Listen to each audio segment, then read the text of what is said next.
day 4. Sheesh. This is beginning to take a toll on me. I am exhausted.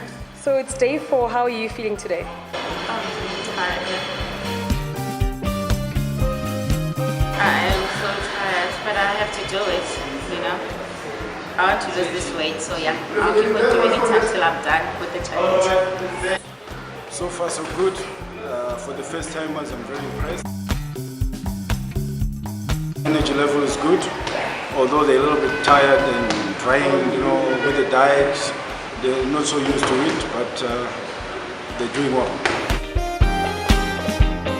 Today we actually shifted a little bit. We're going to concentrate more on the upper body because the lower body is a little bit drained.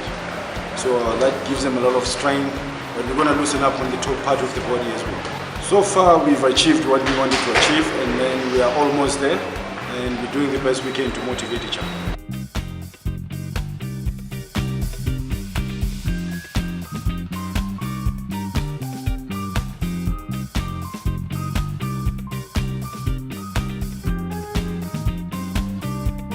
You know, at first when I came here earlier 2 hours ago, I was so tired. But it's so amazing now. It's like I feel much better. You know? How are you feeling? Refreshed.